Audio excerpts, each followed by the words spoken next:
Welcome, everyone, to A Mexican Crossing Lines with your hosts, Cindy Gomez-Schempp. And Duke Gomez-Schempp. You're listening to 88.1 FM, KPPPLP, Fargo Moorhead, where we are adding local color to your airwaves. Tonight on my show, titled Covidiot Activism, I'm going to share with you what these activists, which I have been following, many of whom which I have been following all the way back going to 2016 when many activists came to the state of North Dakota to protest a pipeline.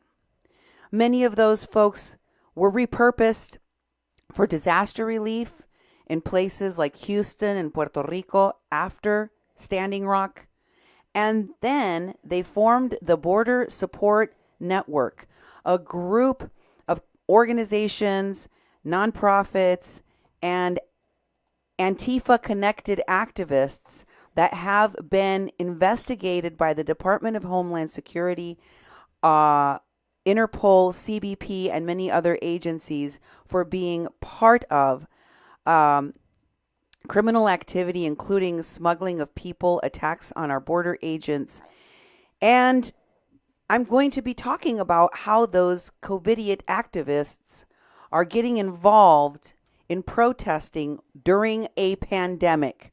All of that, plus the latest news on what is happening with the coronavirus here on A Mexican Crossing Lines. But first, I want to thank all of you who have sent me information about what these Covidiot activists are doing out there in your communities.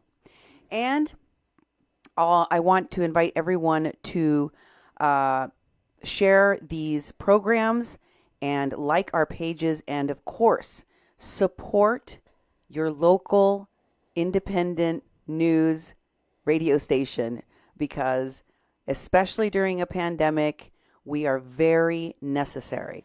Right, Duke? Yes, we can do news in real time. It gets out to people quicker than waiting for recycled news to come later. Thank you for joining us tonight.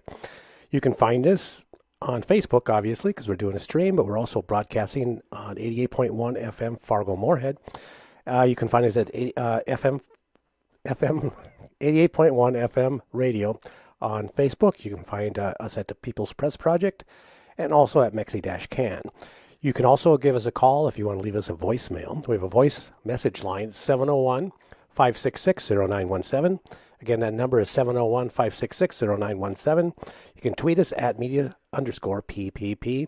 You can email Cindy at kpppfm.com and me, Duke, at kpppfm.com. You can also go to Facebook at Duke1517 is the name of the channel.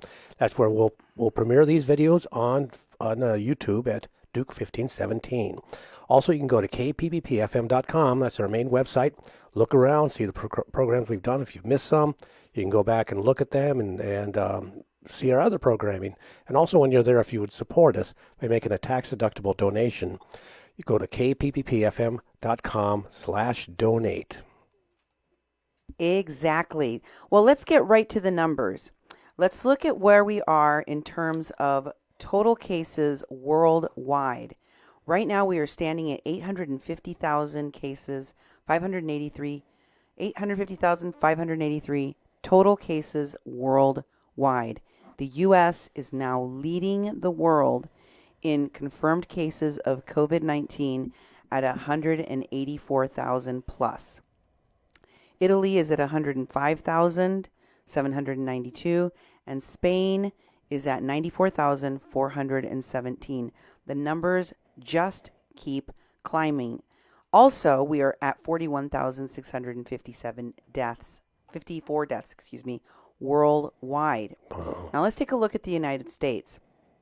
In the U.S., our numbers have now topped 187,340 cases. And that, of course, is not the number you have, because it always changes. In an hour, that it's went up that much in just an hour. And we have 3,860 deaths. Almost 100 people died in the past hour. Yes, that's astounding if you think about how quickly the numbers are going up. 100 people dying every hour is it's shocking. Yeah. It really is. Take us to the Minnesota and North Dakota cases, please. All right, not a problem. As of Tuesday, March 31st, there have been 629 reported cases and 12 deaths in Minnesota. wow. Boy.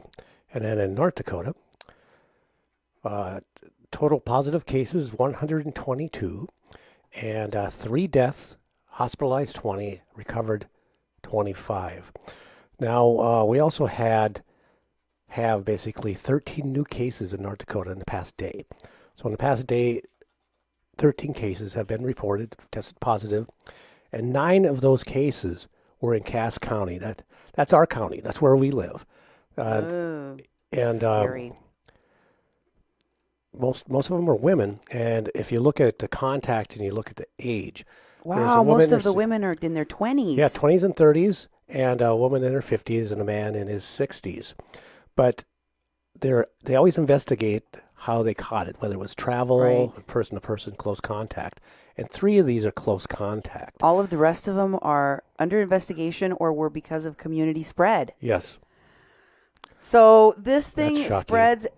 I just heard Governor Cuomo describe the virus as moving like a brush fire in dry grass with a strong wind behind it. Yes.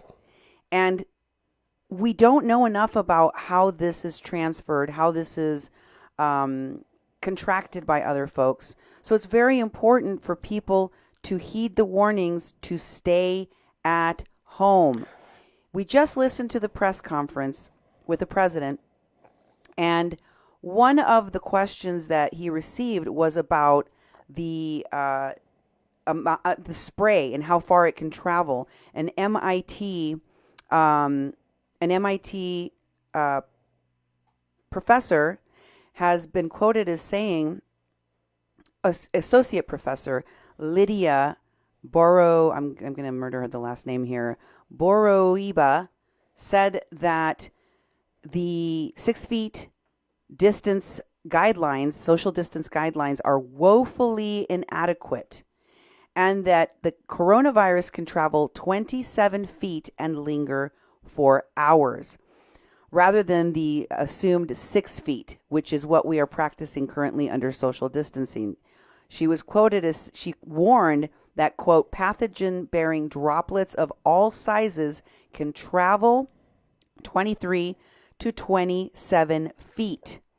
Her research, published in the Journal of the American Medical Association, also warns that droplets that settle along the trajectory can contaminate surfaces, and residue or droplet nuclei may stay suspended in the air for hours. When asked about this report, Dr. Fauci said that he felt that the report was a bit alarmist in that most people don't sneeze that robustly. He called it a robust sneeze. Like you would, He did an example. knock your head back. But a lot of people sneeze like that. Yeah, I sneeze like that. I sneeze and I can tell spray goes out everywhere, and even though we've been basically in our house for over 2 weeks and we've had basically no contact with any other humans, I still have to take precautions in the house, and so I'm doing the arm thing. I'm not used to doing that, and just it's something we have to do. And the cases in Cass County, just overnight, it was, we've been harping on people to stay home and to stay out of the public, and North Dakota has not done a stay-at-home order. Governor Burgum just refuses to do that at this point, and people have been running around in Fargo, and they don't give the addresses where people live that have tested positive, but I would bet that most of the people are in Fargo because it's more densely populated and people have been doing business as usual. And last night we showed on the show how people are trying to get around this 6-foot thing and getting together and in lawn chairs and being around each other. And it's like, folks, we just can't do that. We just have to hunker down in the house, take precautions, take extra precautions. I got groceries again today, and I was outside with bleach spray and gloves and protective gear just to wipe down all my groceries, throwing away the bags and recycling garbage can out there. I don't know how if there's coronavirus on droplets on any of that stuff. It's in our garbage can. I don't know how long it's going to live in there either. That we're finding out stuff every day, how this virus is acting, how it's transmitted. And in the meantime, we need to be smart and stay away from people completely. And there are people still arguing about whether or not you should use a mask or not use a mask. The president was asked about that today. He said the CDC does have guidelines. You can even wear a scarf over your mouth. Here at home, the facility, the elder care facility, Eventide, which we reported on, recently had contact with a nursing assistant or a physician's assistant that contracted COVID, are requesting masks even from the community. Yeah, this post was put out by someone in the community and said, my former employer, Eventide Senior Living Communities, has sent out a call for donations of masks, including homemade fabric masks. If any of my crafty friends are so inclined, please consider a donation to this facility. The staff there protects and cares for some of our community's most vulnerable. Please call this number to see where they are accepting donations. Now, the thing that struck me with that is that, are they having a shortage? We just interviewed someone from there yesterday, and they're taking precautions. They're gowning up. They're wearing masks. They're testing people. They're testing all the residents. They have them in quarantine. But she didn't say anything about they have a supply shortage. So, this came out, and then I'm thinking, well, will cloth really protect you? I don't know. I would rather have a good quality mask, especially if I worked in a healthcare institution where it's more likely you're going to come in contact with the virus.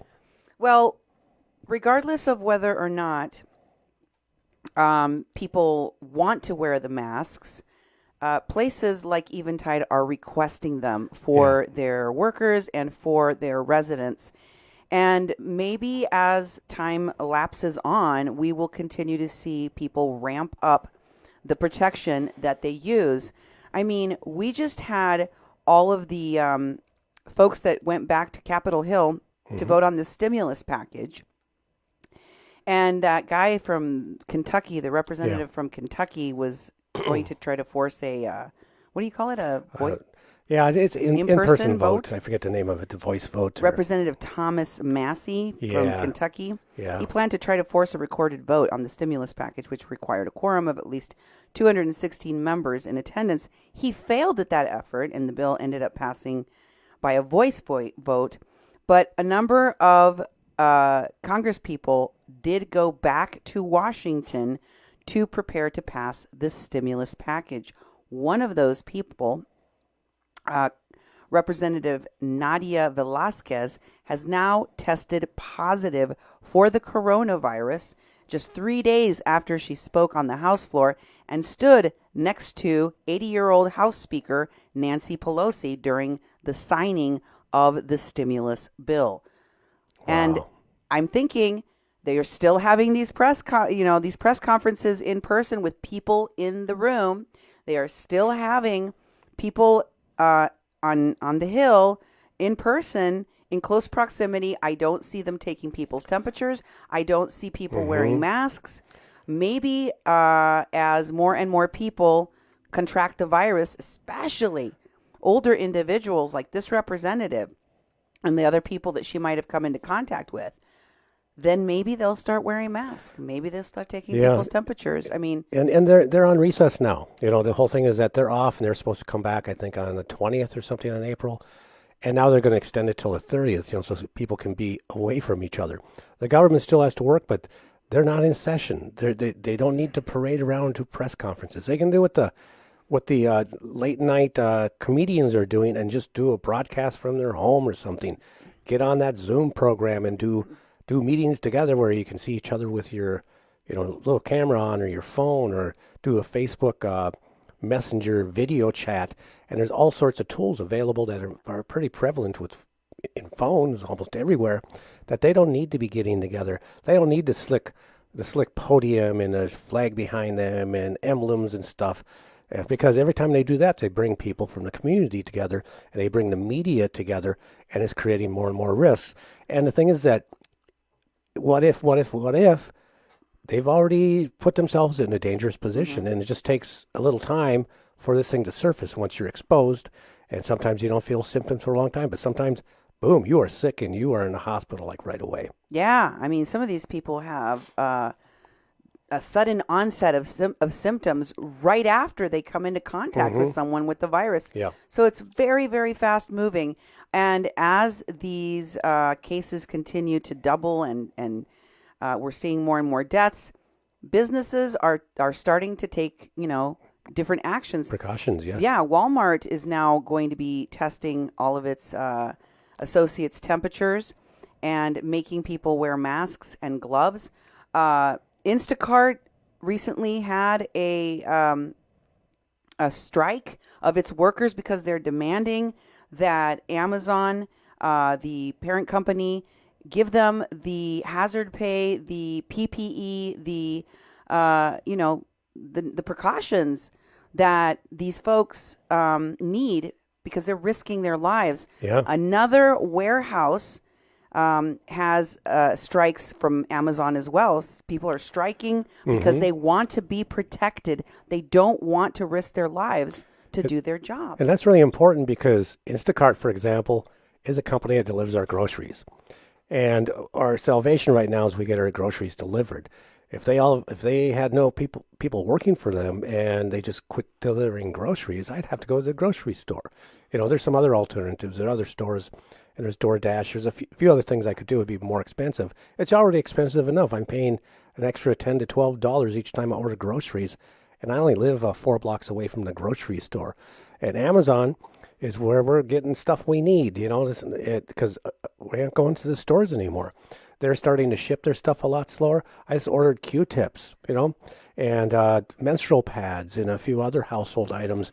And we're not going to see that stuff until another week or so. So, we need a Q-tip around here. We're just not going to have one. And maybe that's what we have to prepare for. We're just not going to have things that we're used to having and start seeing some shortages because we actually can't get it delivered. And I don't want to go out to any stores or any public place. No. I don't even want to go into my car anywhere, Well, let me take some comments from our listeners. Sherry Montgomery comments that she sneezes pretty robustly. Yeah. And with her allergies, sometimes she sneezes 20 times in a row. Oh, over that's right, and over until it finally stops. That's me too, Sherry. I know a lot of people that sneeze like that. You probably do too, like rapid fire. Yeah. And just imagine all of that being aerosolized into the air over and over and over again. 6 feet is definitely not enough, in my opinion. That's me. I'm going to believe the MIT professor and the study that they just published. And also, we have a comment from Brenda saying that no one's listening to the social distancing guidelines. They think it's okay to have gatherings in their homes if they social distance and if the groups are small. And as we know, that's not enough. Prolonged contact will still contract the virus. And folks, there is a lot of people apparently that are discarding their gloves everywhere, and they're just leaving the store and throwing things on the floor. Really? Yes, this is horrible, and you're spreading a biohazard. Maybe they need to start putting those biohazard containers outside of the stores like Walmart, etc., so that folks can just throw them in there, because this is a biohazard you're throwing away. You can't just dump it on the floor. Somebody steps on that, carries it into their house, and now you spread the virus. Another casualty of this virus have been newsrooms. Newsrooms across the country are feeling the pain. The story in USA Today outlines how the nation's biggest story, the coronavirus, could actually be devastating newsrooms. And it is. I mean, you've seen it. Yeah. It's not just devastating newsrooms. It's devastating television, radio, all publications. And it's because most of these things operate from advertisers. Yeah. From advertisers. One of the reasons why we created a nonprofit media platform that didn't depend on advertisers was for this very reason, because in moments like this, everything in the system can easily collapse, and it has. It is. And you know, the TV and the radio news and all those productions they employ a lot of people.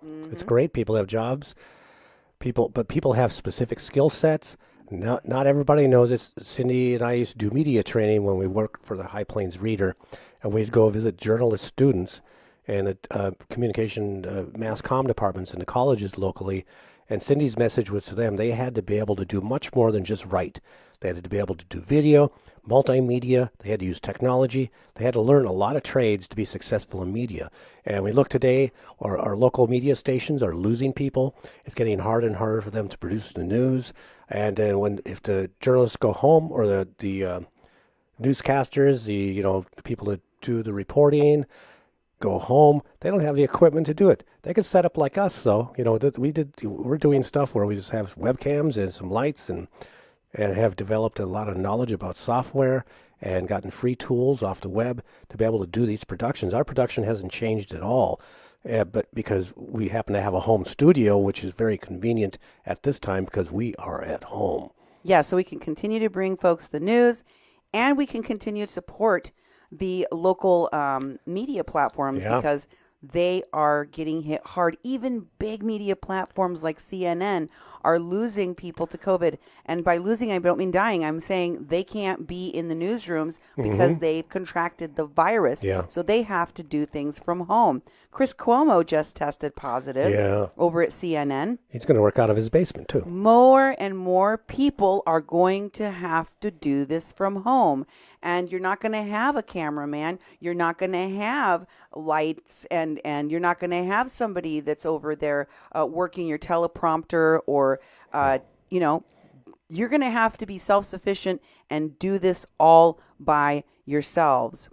So, folks, definitely remember to support your independent platforms such as KPPP-LP, because we're going to be around to bring you the news through this whole pandemic. Now, we also have senators like this GOP senator who's called on Trump to reopen parts of the coronavirus-stricken economy because they believe that death is unavoidable. Republican Senator Ron Johnson of Wisconsin called to reopen parts of the American economy to avoid throwing it into a recession or a depression, saying, quote, "Death is an unavoidable part of life." Though Johnson didn't advocate for a full startup of the economy, he said, "We could put this crisis into perspective." Quote, "What more people are saying is that as we learn more about COVID-19, we should evaluate the total societal cost of this awful disease and try to put things into perspective." The Wisconsin senator drew a parallel between the tens of thousands of Americans who die from suicide and opioid overdoses each year, noting, quote, "That level of individual despair has occurred in a strong economy." Johnson, who sits on the Commerce and Homeland Security committees, also made a comparison to last year's exceptionally bad flu season and warned against overreaction. I don't think we're overreacting. They just sent out 85 refrigerated trucks to New York. This is the story.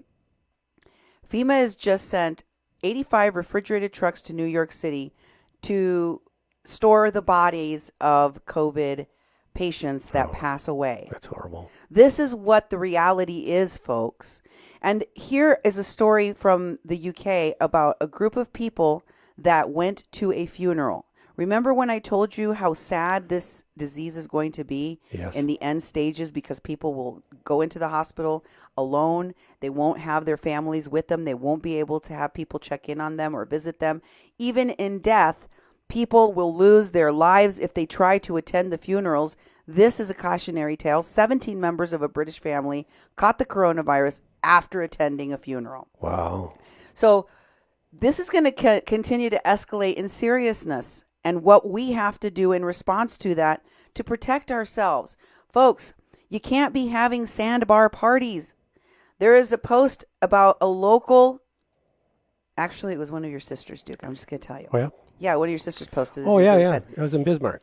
it was in Bismarck. It was in Bismarck, folks. And it says, I hear that there were hundreds of people on the sandbars this weekend. I saw about 8 high school guys playing basketball near our house and a car full of high school girls out and about. There's a reason Bismarck has so many COVID cases. Flatten the curve and stay home. Yeah. And in Oakland, crowds of 450 people plus were gathered for an illegal sideshow during the coronavirus pandemic. For those of you who don't know what a sideshow is, it's when they basically they do these donuts in their car. Here's some of the disturbing video of what they're doing in Oakland. Take a listen for yourselves, maybe. Maybe. Yes? Just hold on a second. I got to find that slide. It's right there. This is it? Yeah, Okay. that's the one. Sorry You about just that, need to hit folks. play. Sorry about that, Okay, folks. it's all right. Here it comes. Here it is. Place order. Oakland police crackdown on sideshows is now more pressing than ever.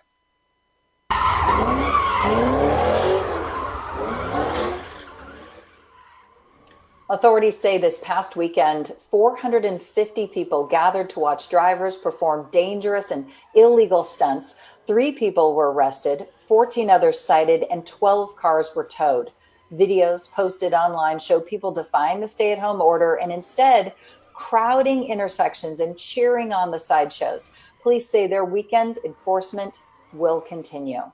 Also to the That looks dangerous. Yeah, they're cracking down on it now. They should have been cracking down on it forever. I mean, doing that sort of dangerous, spinning your car, doing those 360s in the middle of the road. People gathered all around it. That's People horrible. are standing right next to the vehicle. You could take out a person right there. Yep. Can you imagine if this thing loses control, crashes into a bunch of people, and then you have to send those people to the COVID hospitals? Yeah. The COVID-filled hospitals right now? Folks, you really need to handle your stuff, including your kids. Somebody posted this here in Fargo. They went for a walk, nice long walk today with their family. Can adults please keep their kids next to them while they're outside? There are other people out that are trying to avoid you. We were on a path and the woman behind us had 2 kids that kept running up to us and walking past us and by us, and not once did the adult say something about not getting close to other people. I mean, this should be normal to do even when there's not a pandemic going on, keeping an eye on your kids right now. They don't quite understand. Remind them to keep safe distance from other folks. We eventually need to climb up the hill to get back onto the street, so we had more room to move around and not be stuck with social distance deniers. If you cannot control your kids, if you're not willing to discipline your kids, if you're not going to make sure that your kids don't go up to complete strangers that may have COVID, then don't take them out of the house. Yep. If you can't control them, don't take the kids out of the house.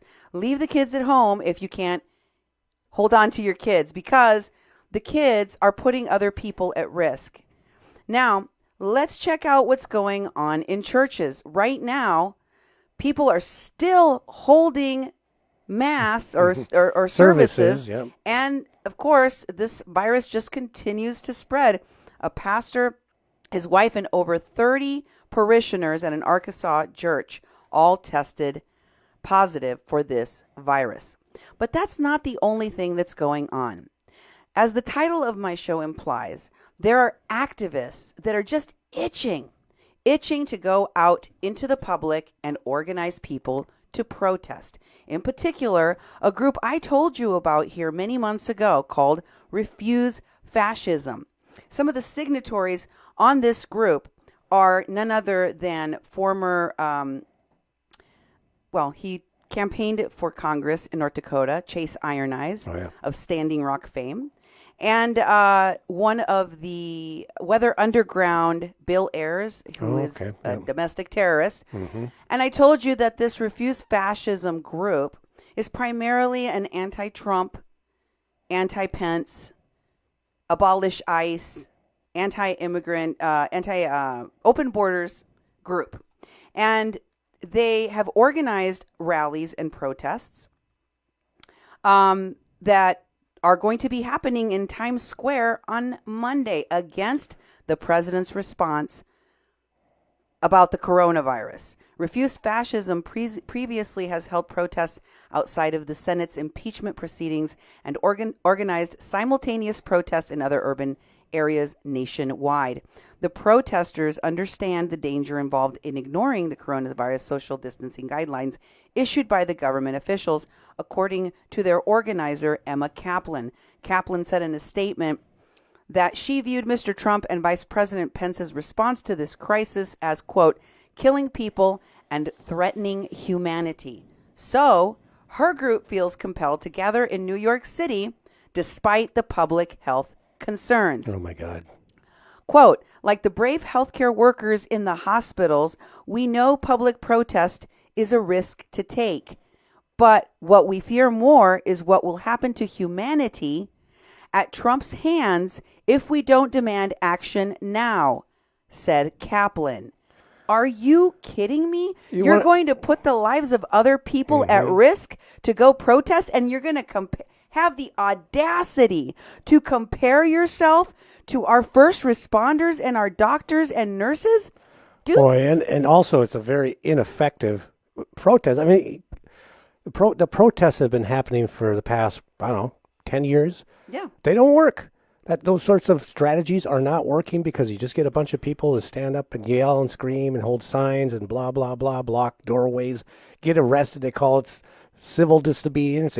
They got rid of the nonviolent civil disobedience, just went straight for civil disobedience, which is breaking the law, tying up law offices and courts and police departments and county sheriffs and all of our law enforcement and first responders for something that they never win on because they're the wrong tactics. It really bothers me because I used to be a community organizer. I don't even want to call myself that anymore because of these people who are basically staining the history of what those methods have done and have achieved in this country and all over the world. And they're putting people's lives at risk in order to do it.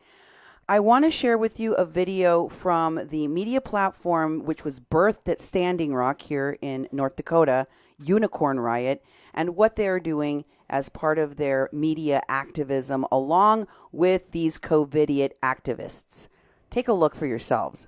Here they're protesting outside of the governor's mansion just a couple of days ago. We're here for people who are screwed over by the racist court and criminal justice system. They're holding signs against ICE. To die from COVID-19. Free them all. Free them all. Free them all. Free them all. Free them all. Free them all. Free them all. Free them To prevent coronavirus infection from spreading and causing death in jails, prisons, and detention centers. That is what they are fighting against. And they think driving around their cars is There's a effective. guy on the back of a truck playing a banjo. yeah. They're standing on their cars. They're poking their heads out of their sunroofs. They're roller skating, down roller the street. skating, following in bicycles. Some of these people, they're screaming in the streets and they're not even wearing masks. This is not social distancing. No, not at all. Look at how close they are. They're not even 6 feet apart from each other. Many of them are not wearing masks. There's the Chinga la Migra. That's one of the things that we've been seeing since Standing Rock. Since Border Support Network. We're going to have to keep showing up. We have to keep protesting and keep showing love and everybody that we will not let these folks die. Yeah, right. So, with the excuse that you're not going to let immigrants in detention facilities die, you're going to go out and endanger American citizens with your Covidiot activism. Is that it? Am I getting that right? Yep. Because that's what it looks like. And the participants do come. By the way, this Free Them All is part of a campaign that is being sponsored in part by groups like New Sanctuary Coalition, which I will be bringing to your attention in just a moment. But first, I want to show you how the messaging is being sent in the Border Support Network. This is a post by a woman that I have featured on my show before, Sandoval, by the last name of Sandoval, who was at Standing Rock along with Representative Alexandria Ocasio-Cortez before she was even called AOC, when she was still called Sandy. I showed you recently that they were all together at Standing Rock. Well, she's posting a Know Your Rights document from the National Lawyers Guild. And I'll go into more detail of what this document contains at a later time, but I wanted you to know that some of the parts of this have nothing to do with knowing your rights in terms of, say, being quarantined or just being knowledgeable about being arrested if you're going to go protest and violate stay-at-home orders, etc. It has specific sections dedicated completely to ICE raids and ICE detention, as well as closed borders and asylum seeking. Because at the end of the day, that is what these folks have been involved in. And of course, you know that the Border Support Network was started by Antifa-connected felon Evan K. Duke III. So let's take a look a little bit further as what they're doing. These protests are going to be happening all across the country. So they're equal opportunity spreaders. This one in Philly is going to be demanding action by car, bike, text, and tweet. And as you can see, there's another protester sticking her head out of a sunroof. Yep. In this next protest, we see that 3 states are potentially looking for criminal penalties against fossil fuel protesters amid the coronavirus. In fact, according to this article, one of those states is, of course, South Dakota Governor Kristi Noem, and Kentucky Governor Andy Beshear is also requesting that, as well as the governor of West Virginia. Why? Because the fights against pipeline and infrastructure projects in many of these states are going to be under attack. I'm surprised that Minnesota isn't one of the states on this list seeking for some kind of relief, especially because these protesters don't care about the pandemic. They don't care about your right to be free from contagion. They don't care about your health. They don't care about the well-being and the safety of American citizens.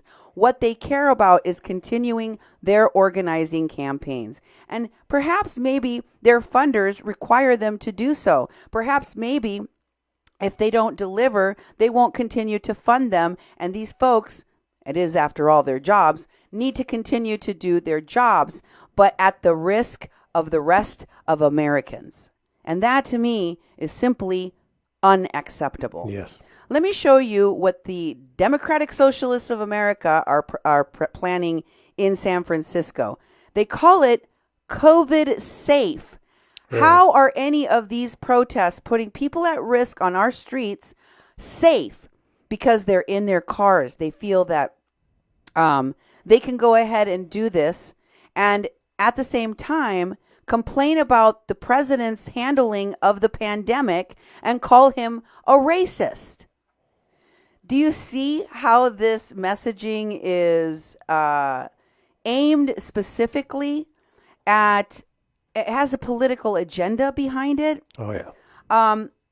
Here is some more of the messaging within the Border Support Network. One of the things they're concerned about is, why is ICE still doing raids? Why is ICE removing people, rounding up people that are here illegally that have come in from other countries that did not get checked? They did not represent themselves or report themselves or identify themselves at a border entry point in a legal fashion. They came in illegally, so they're being rounded up and deported.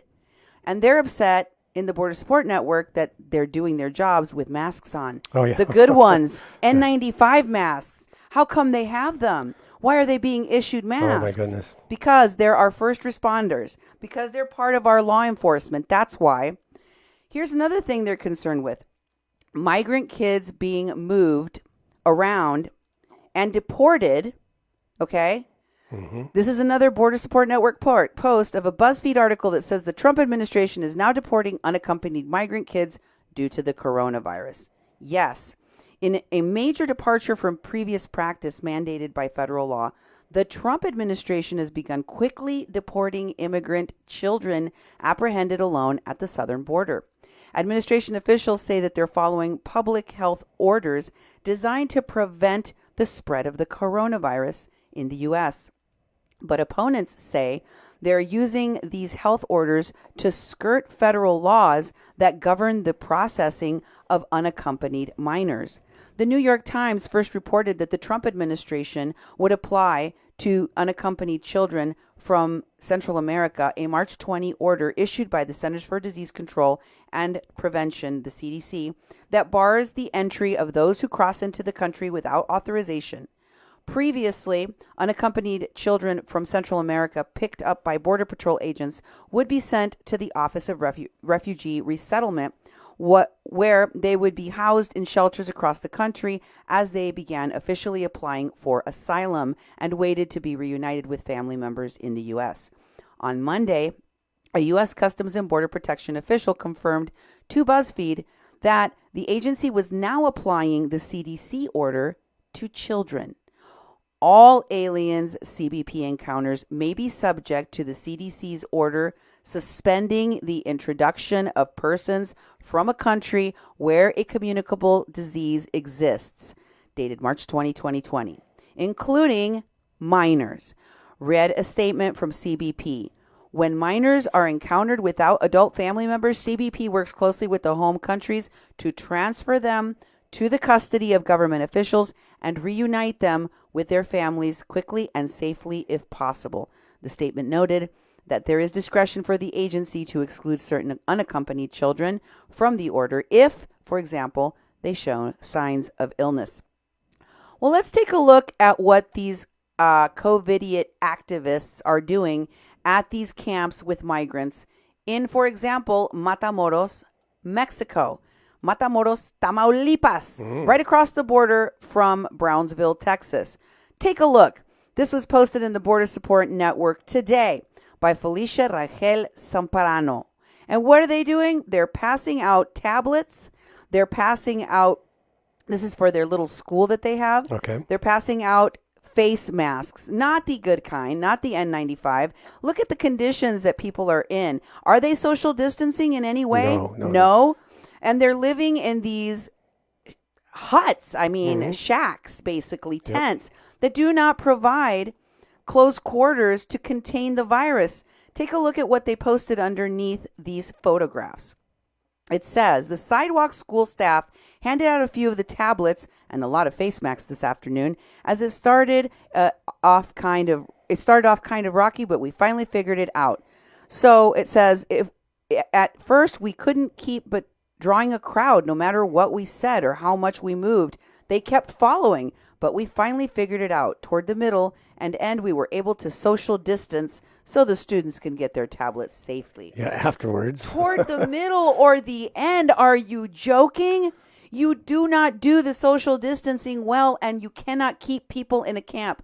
Folks, if you continue to supply donations to the Border Support Network or the organizations that are in this Border Support Network, this is what you're funding. You're funding the rapid spread of this virus at our border and of children, of migrants, of people who are going to likely be at risk. But what is our representative, AOC, doing in regard to these migrants? Well, she's actually acting against ICE. She confronts in the video that I'm about to show you an ICE agent that is transferring migrant children, I would assume, who are unaccompanied minors. Here's that video. Take a look.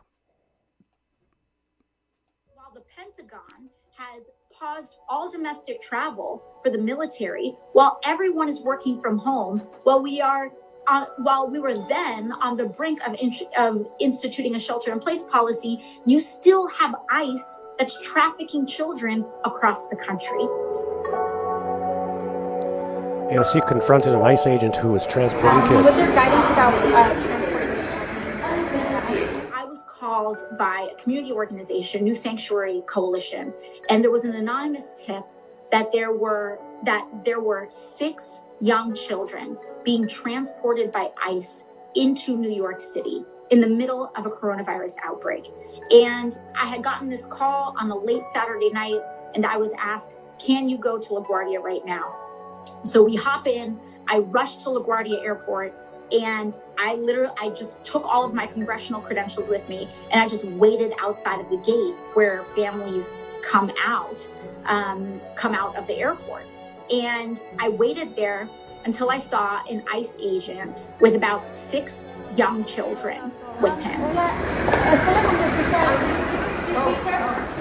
are you with? I'm the congresswoman here.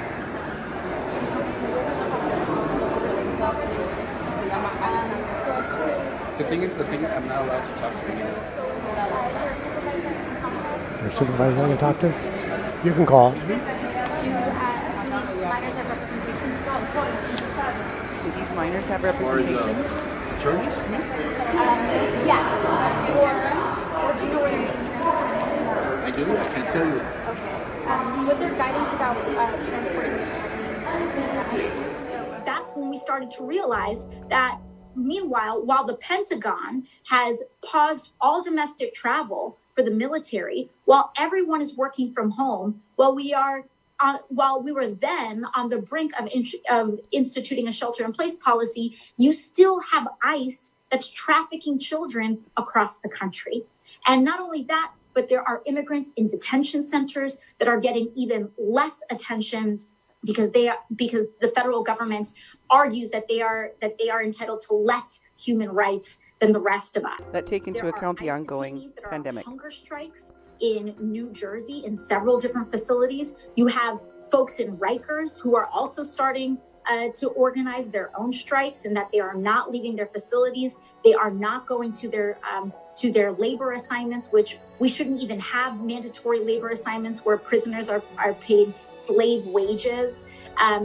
So, we see how all of these issues, social, racial, and economic, are coming to a head, and we can move through this. And if we handle this right, if we handle this with bold, moral leadership, we can move through this and make sure that we abolish these systems of injustice, abolish these systems of class warfare, basically, and we can move to a system that centers people and working class Americans. On March 23rd, Rikers Island said COVID cases jumped from 8 to 38 in one day. 2 DHS medical experts said immigrant detainees face an imminent risk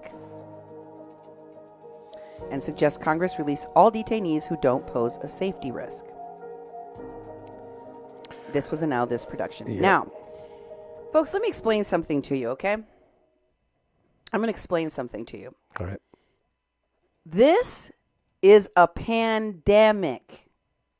In a pandemic, you close borders, you stop flights into your country, and you don't let people that you don't check out medically and that you don't even identify because they don't have IDs because they're coming in an illegal fashion and not through correct ports of entry. You don't let them in. That's why the people in Mexico are protesting Americans crossing the border into Mexico. So this reaction from people connected to the New Sanctuary Coalition, which AOC is obviously working with, more about them in a second. But the folks that are working with the Border Support Network were under investigation for their ties to human smuggling. So it is astonishing, breathtaking that this woman, this representative, would call the ICE agents traffickers of children, when the people that she works with, like Pueblos Sin Fronteras and the crooked lawyers from Al Otro Lado, are actually being accused of these activities in other countries. And let me just remind everyone that TYT, AOC, and the Bernie Sanders people and the Democratic Socialists of America all came out and all worked together with the Justice Democrats. And the Young Turks is now reporting, I say that in air quotes, Yep. on how there's a battle. This is a created battle because it doesn't really exist, between AOC and Bernie Sanders on who leads the left, how to lead the left, who's more progressive, who isn't. And I think that these conversations are being had by media allies like TYT and the Justice Democrats, etc., because they're trying to politicize and they're trying to boost their candidates. I mean, AOC is an incumbent who is running for re-election. Mm-hmm. Let's not forget that. Yep. And who else is connected to the New Sanctuary Coalition? Why, it's none other than Linda Sarsour. Linda Sarsour, of course, is requesting people to make a donation for the New Sanctuary Coalition in this post made January 27 of 2019. I want to direct you to what the topic here is. The New Sanctuary Coalition at this time was mobilizing members of their community to go and meet at a federal building in solidarity with the executive director of the New Sanctuary Coalition, whose name is Ravi Ragbir, as he was being forced to go and check in with ICE. She says in her post, "The stakes continue to be high. Your presence and support is necessary, as always has been, especially now to demonstrate the communities that we are fighting. Let's show ICE that we stand with Ravi and countless people like him who face deportation." Well, I don't know about that, because Ravi is a convicted felon who committed hundreds of thousands of dollars of wire fraud against people, likely immigrants, one of whom died before he was brought to justice, and he spent several years in prison for his crime.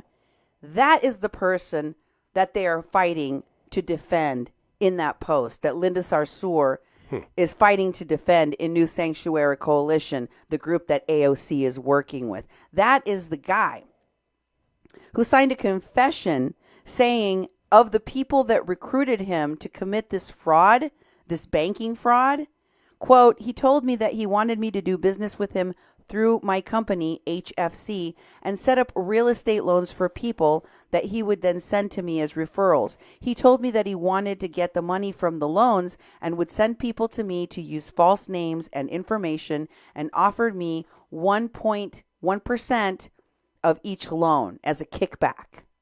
1% of the dollar amount of each loan. I told him I would do that for him." Ragbir also said of his partner in crime, who later also pleaded guilty, quote, "He's the guy that was running the whole scheme through me at my job between December of 1998 and now. He has organized the filings of $1.5 million worth of fraudulent loans by using me to process the loans through household finance and allow others to assume false identity to apply for the loans." Ragbir's supporters often downplay or mischaracterize these crimes, for which he spent 3 years in federal prison. But Ragbir stipulated that the scheme ripped HFC off for between $300,000 and $500,000. Wow. But it wasn't just a faceless corporation affected. This was an identity theft crime as well, which wreaks havoc on the lives of unsuspecting victims. So, folks, why is it that so many people with a criminal history are involved in the Border Support Network, in its organizing, in its work at the highest levels, and are defended as if they were Mother Teresa? Can someone please explain this to me? Let me show you more about who the New Sanctuary Coalition is. According to this post in the Border Support Network, they've been working with the migrant population since 2007. They primarily do legal support for paperwork and accompany folks to their hearings. They plan to head down to to both sides of the border. And this is a post from 2018 when they were just getting started with the caravan support. Someone in Mexico updated on the call echoed reports that the majority of the caravan has decided to head to the western borders because fewer militia groups are expected there.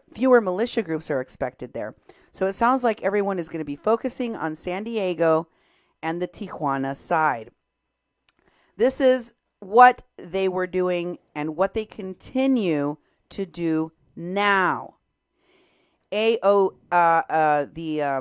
Al Otro Lado group, the crooked lawyers that I've been reporting on, is also connected, but from the very beginning, to New Sanctuary Coalition. In this post from November of 2018, they talk about their partnership, and you see that Nicole Ramos, one of the crooked lawyers that we've been reporting on now for years, is sitting right next to a woman who is a pastor, one of the leading pastors of this organization, named Kaji Dusa. Here is the rapid response that they are talking about they did with New Sanctuary Coalition to fight against ICE. This was just posted last month, February 17, saying, in response to the increased militarization of ICE in New York City, New Sanctuary Coalition is building up their rapid response teams. If you join, here's a Google Doc, and it's basically a form that they have you fill out. They require you to have a smartphone with Signal downloaded on it so you can encrypt all your calls.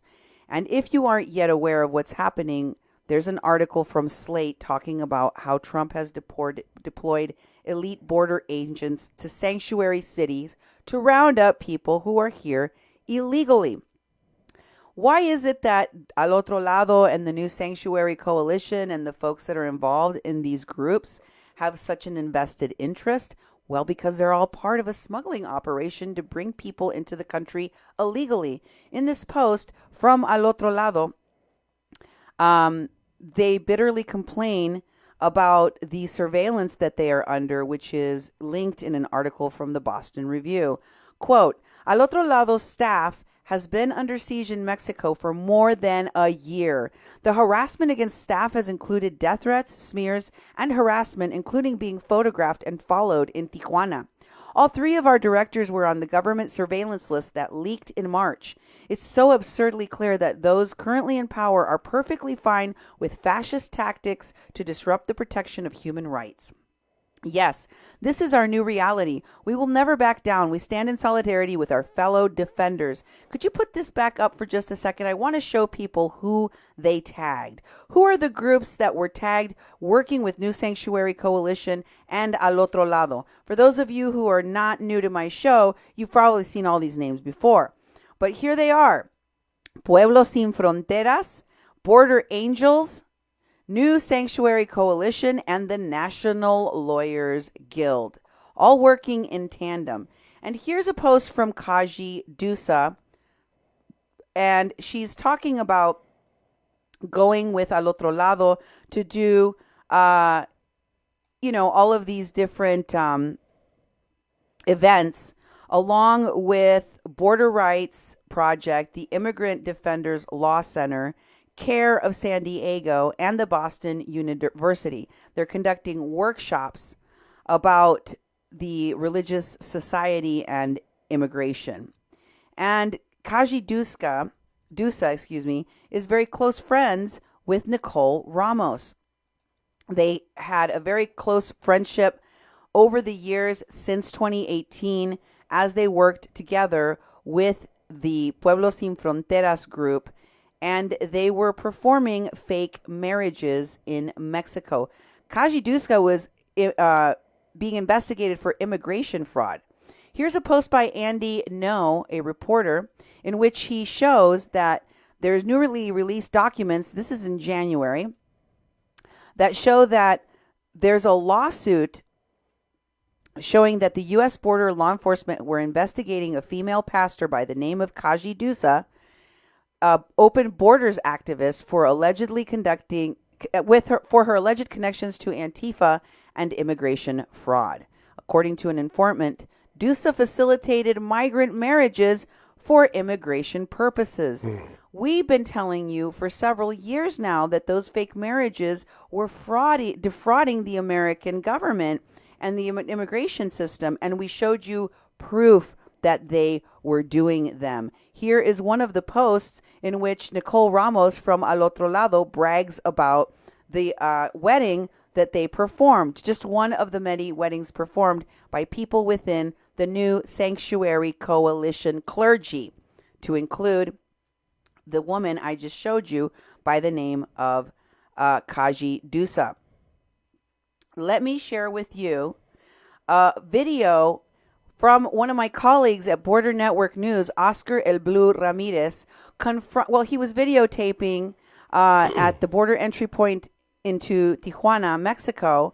He had one of the Al Otro Lado volunteers working closely with New Sanctuary Coalition that came over to tell him to stop filming the line of migrants. And he confronts her and asks her who she's with. And when she responds, he confronts her about the fake marriages. And this is what they had to say. Take a listen for yourselves. You're from the United States, right? I am from the U.S., yeah. So you're working with which organization? Al Otro Lado. Al Otro Lado? Have you heard of us? Yes, I heard of you guys. Come on. You guys are doing some bad stuff over here. Yes. We're giving people No, you're legal not. information. You just made a fake marriage, and I have proof of it. I have proof of it, of that fake marriage. I have proof of that fake marriage. It's not a fake marriage. It was a ceremony. Yeah. And we've stopped doing that. Well, yes, you guys are doing that to cross illegally to the United States. You're hurting the sovereignty of the United States, and you're hurting us.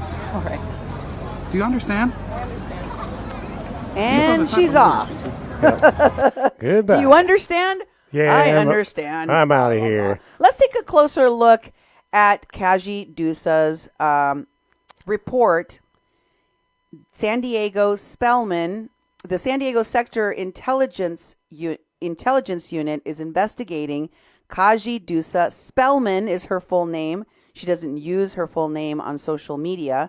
But if you take a look at this, you can readily see, right, that she is being investigated for being an associate. And it says in the questions section, the intelligence gap there on the lower right-hand corner, who is she associated to? Does Spellman have connections to Antifa, BLF, or Pueblos Sin Fronteras, who are also part of this investigation of smuggling? What is Spellman's role in the organization? Identifies Spellman's associates. Says Spellman's roles in organizations and who she's associated to. She was being investigating for also having to do with inciting a riot, organizing, promoting, encouraging, or participating in or carrying out a riot. And according to this, she is a suspected organizer with possible connections to recent Antifa movement along the border. Not possible. We showed you the movement of Antifa. We showed you that by name, person by person by person, who was organizing and who was working with this woman. Yes, and what a bunch of bad apples in our system and ruining organizing for everyone.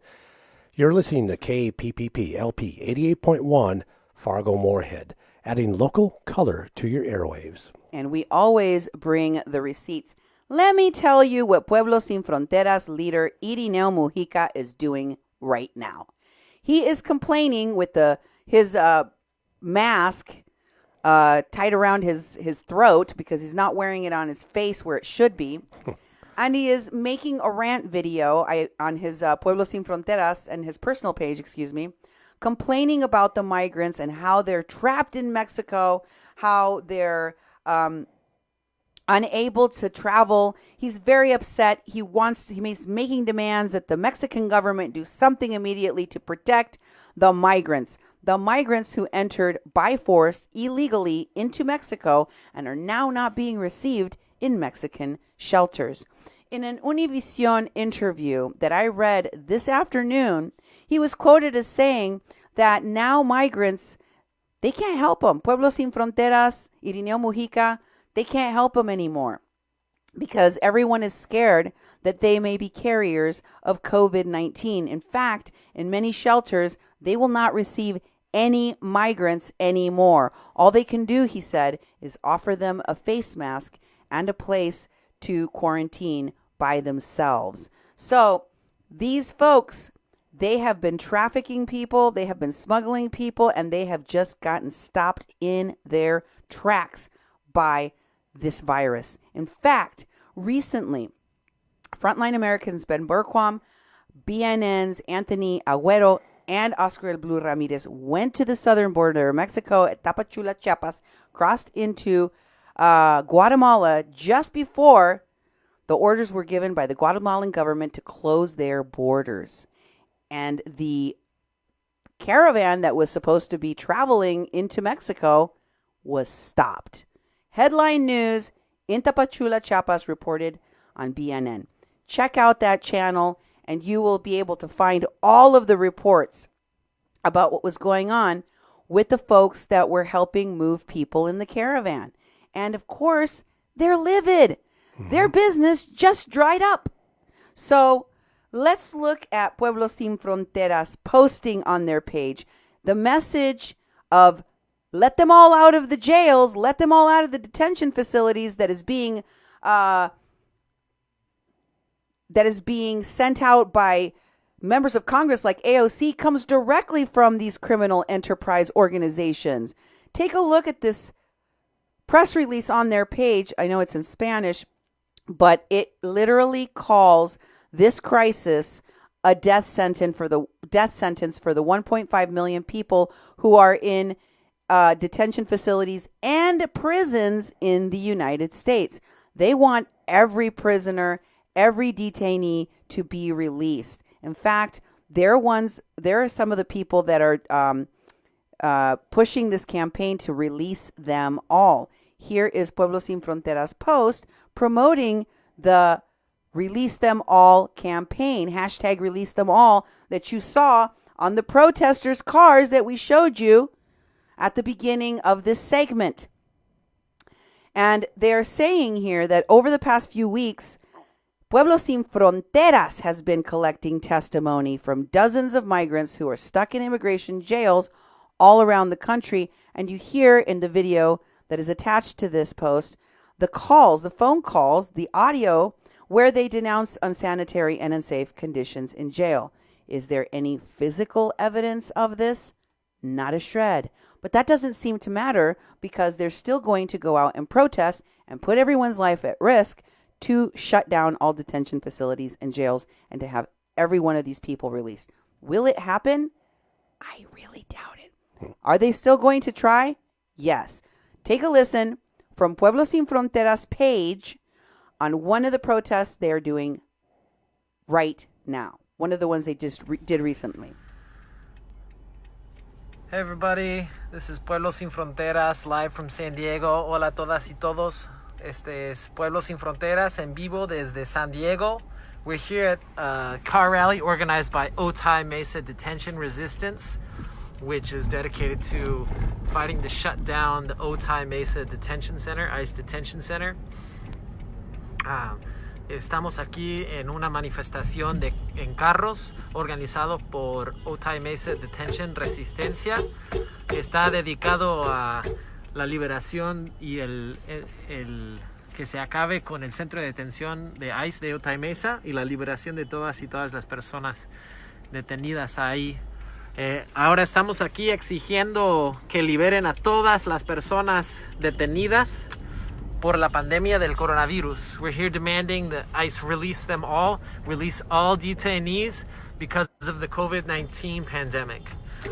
Everybody has a right to health. COVID-19 does not discriminate with who it infects. Todas las personas tienen el derecho a la salud. COVID-19 no discrimina a quien. So, He's doing the translation. Obviously, there's another person in the car with him that is banging on a drum. My guess is they're probably not living together.